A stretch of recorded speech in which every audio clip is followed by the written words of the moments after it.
Hallo zusammen. Today I'd like to talk about a phenomenon that you may have experienced as well that has fascinated me for many years and still keeps fascinating me. When we speak our native language, we of course do that automatically in a way. We don't think about the phrases that we use at times or the words, Of course we do in certain contexts, but most of the time, when you think about it, you realize that you don't really think about it. But once you've learned a second language, in my case English, you can't help but notice certain awkward phrasings, expressions that you understand, but you can't really... They sound strange in a way. And today I'd like to talk about a few examples from a German perspective. So let's go.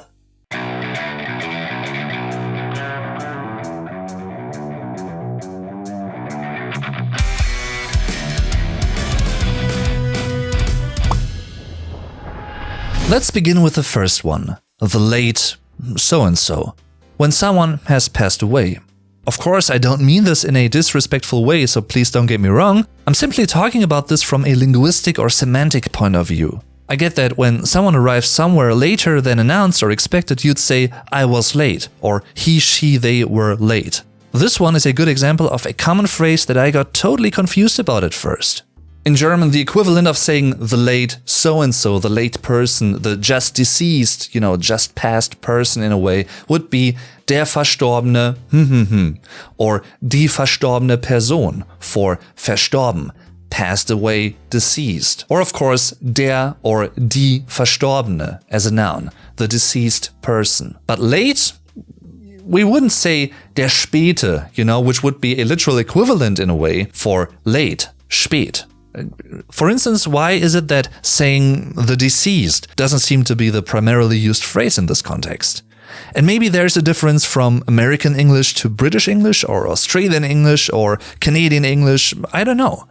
And staying in this context for a moment, another expression that has always fascinated me and also felt very strange is the surviving family members. Because to me it evokes a certain image of there was an attack on the whole family and some of them died but others survived the attack. But of course here we're not talking about an attack, we talk about someone that passed away, and yeah, of course the other family members are still alive, but surviving, that term sounds weird in a way in that context, to me as a German that is, even though I know what it means.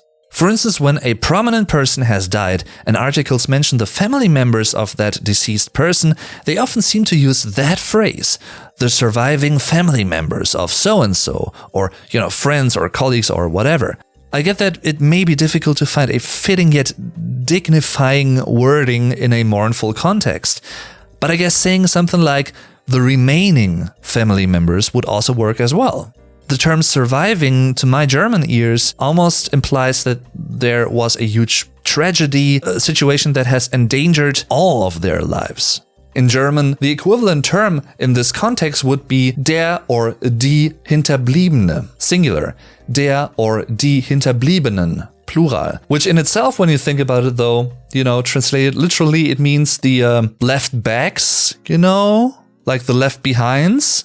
But not in a negative way, of course, talking about a hypothetical scenario like a zombie apocalypse, for instance. In German, survivors of that apocalypse would rather be called der or die Überlebende, singular, der or die Überlebenden, the overliving, translated literally, meaning the surviving, literally surviving that catastrophe.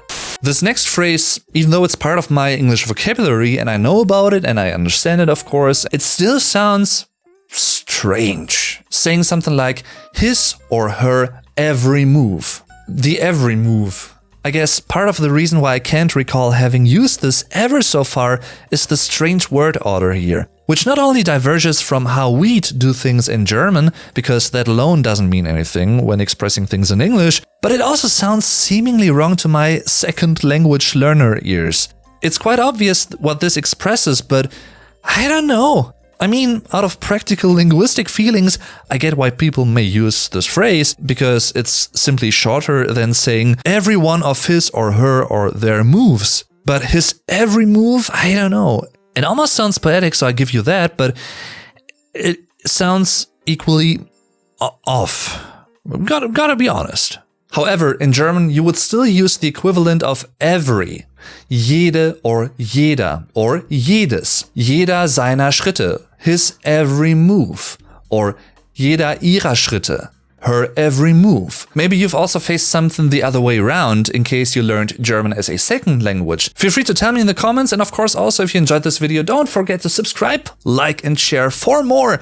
And you can also support me on patreon.com/definitely. That is greatly appreciated and really makes a difference. So thank you very much for that from the bottom of my German heart.